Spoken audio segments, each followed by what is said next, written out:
All right, so welcome to part 3 of this series. Part 1 was just an introduction to the Tribal Tobacco Advocacy Toolkit of the Chunli Coalition. Part 2 dug into the community engagement section of our framework. And in this episode, we'll be looking at the education section, which is one of the shorter ones. So you'll see at a glance, of course, education involves community engagement, but the components of it are educating your community as a whole, hosting or attending events, and doing giveaways, because we all like those in Indian country. So what we'll do is scroll down past the intro and community engagement section, and in here, you'll see community. So under that, I'm going to check out contests. In contests, if you're ever unsure of where you're at in the toolkit, you can look at this graphic here that shows you you're in the education section, or you can kind of look at this map that you're within the education section on the contest page. So contests can be a way to educate members of a community that you normally might miss. We use this with youth especially. They love a good contest. There's some planning steps here that you can check out that gets into kind of the details of how you're going to organize your contest. Different types of contests that we've done in the past include the coloring contests. We've had 60-second video contests before. Sometimes we'll just do open, submit any kind of media. Maybe it's a piece of art, maybe it's a poem. We've had rap songs submitted before. So you just never know what you're gonna get when you leave it open, but we've never found it difficult to use the winners from our contest. They always come up with great options for us to use. And then social media contests can be kind of fun too. So then you'll see here setting the rules and prices as well as deadline. In this section, this will click to a different location on the web page or on the toolkit page, and this does as well. Promotion of your contest, you can see an example from the Chunli Coalition. So we'll go ahead and see what that looks like. This is a very basic promotion that we use to recruit some of the youth to enter a video contest using a couple of facts that we gave them resources for. And again, this is just one example of something that can be modified for your own purposes. And then, of course, making sure that you share the winners and do that in a big way, but because the kids get really excited about that especially, but it's also just another way of getting that message out from whatever the topic area was. And then, of course, using those winning entries in a meaningful way. So we've used them on billboards, on flyers, in logos, window clings. There's all kinds of ways that you can use them. Radio ads has been another fun one. In resources, you'll see one of my favorite websites on vape prevention. It's called 808 No Vape. And Hawaii did this video contest with their youth, and they have some hilarious videos that their kids did to educate their peers on the dangers of vaping.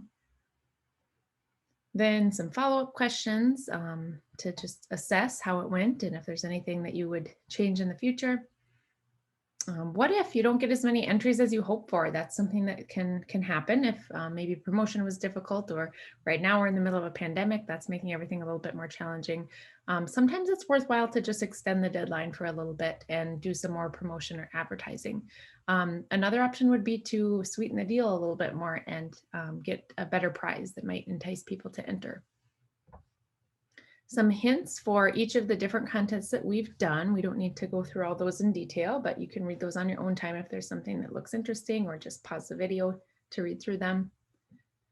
One big tip of these contests is to make sure that you use a media release form. So we're going to click on that. This is the Chunli Coalition's media release form that we use for a lot of our things. It's good to have just kind of an opening statement at the beginning there. Then the details of what they're agreeing to. And again, this is intended to be modified for your own purposes to make it work for you. And of course, if they're minors, it's really important to make sure that you get a parent or guardian signature. Some coalition examples. You can see this was one of our coloring contests. We had a res car with a little boy plugging his nose and pushing the lock button down. It's kind of hard to see there. And a cigarette standing outside the car with some speech bubbles. For years now, since we've done coloring contests, we always do either a speech or a thought bubble because the kids really come up with some creative messages if you do that. So if we look at coordinating events, we have had a lot of interest from other tribes in walk and talks. So I'm going to go ahead and go with that one. And you'll see here that having walks, I don't know if it's just our tribe, but it's pretty common to, hear about walks. Oftentimes they're led by a drum group to walk down the middle of Main Street or wherever the location is. But we kind of paired that with not just a walk to raise awareness or carry a sign, but also a talk at the end where we could all sit down and have a discussion or presentations about the subject, which for us was always tobacco prevention. So just some planning. I'm not an event planner, but we've done enough over the years that we've been able to come up with a pretty good set of recommendations and how to plan a walk and talk event. I will say in the end here, following the event, making sure that you get some news coverage of it, that just helps extend that message even more. There's in the beginning stages is advertising to get your message out about the event. Of course, there's the people that were impacted or attended the event, but then continuing that message into the newspaper or social media, radio, to make sure that everybody knows it happened. And if they missed out, they can learn more of the details in whatever kind of press release you do. A couple tips on materials you might need. Hints from us. We've had a lot of success to improve our participation if we can get administrative leave for tribal employees. So to find out if that's an option for your tribe. Having open mic, this is kind of a organic, spontaneous thing that happened at one of our talk events where we just ask, would anybody like to share a personal story of why they decided to come to this? And we had some amazingly powerful stories come out from the crowd. It's always nice if you have a drum group to invite the singers to, sing a certain honor song if possible, but it's also good to make sure you have a donation to the drum or a gift to the singers. And the Chunli Coalition example, these are a couple pictures from a walk we did several years ago. And of course, that honor song was a way that we incorporated our cultural lifeways, and we honored everybody who participated who had successfully quit smoking. So that's one example from coordinating events. And of course, the other two here are parade floats, which we have a lot of fun with, as well as piggybacking on national events.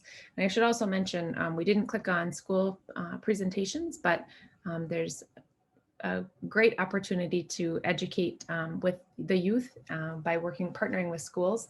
And the reason it's so important to work with the youth, especially in tobacco, is to get them that messaging early on in their lives, but also to make sure that kids know that they should take this information home and share it with their family members. So we'll jump over here to giveaways and click on one of these. I'm going to do wearables and shareables because that's always super fun to have something to give away. So in the Lakota culture, there's a cultural protocol surrounding giveaways, and that's why we've started this, but this could be anything. It's great to think outside the box. T-shirts, hats, baby bibs, cups, koozies, quit kits, balls, pencils, even sunglasses. Actually, we did that recently with one of our youth groups, and it was the tattoo model, or Teens Against Tobacco Use. And it uses middle school and high school age students to present to elementary age students or younger. But some of our quieter personalities at that, I noticed as soon as they got the sunglasses on, kind of, had a new persona that gained some confidence. It's a little bit silly, but it just makes it more lighthearted, and it was able to get some of our more quiet volunteers to speak out. So of course, planning, whatever those wearables and shareables are going to be, deciding who gets them, of course, and then making them, getting them out in your community. A couple of resources for websites that we've used in the past. Of course, it's great to keep it local if that's an option. And then in hints here, you'll see that we do a lot of our giveaways at events, which is always nice to have something to to give back to them to take home and kind of commemorate or remember the event every time they wear that t-shirt or something. We have one coming up where we're going to do socks for it. I was pretty excited about that idea from one of my new colleagues. Giveaways can also be attached to a pledge or commitment, like giving a no smoking sign for pledging to make a smoke-free home rule. So it doesn't always have to be something fun, but it could be something really practical like that as well. So you'll see some of the Chunley Coalition examples. I'm just going to jump to the pictures here. This is the quick kit contents that we use. If you're interested in all the details, you can click on this link to find the contents as well as kind of some verbiage that we use inside of them. One, you were able to make some order water bottles that had the fist that said, "I can do this." So those are a big hit. We also give away chinchasha pods. So chinchasha is our traditional tobacco that we encourage people to use in place of commercial tobacco. And those are just little pods that we have stickers on and we give out from our office and at events that we go to. Of course, a few t-shirts over the years and baby bibs. These were super fun. This one, I believe, said "Little lungs need clean air," and it's so fun to get pictures back from people who receive those. So that's it for the education section. I hope you tune in for our final episode for this series, which will be on policy.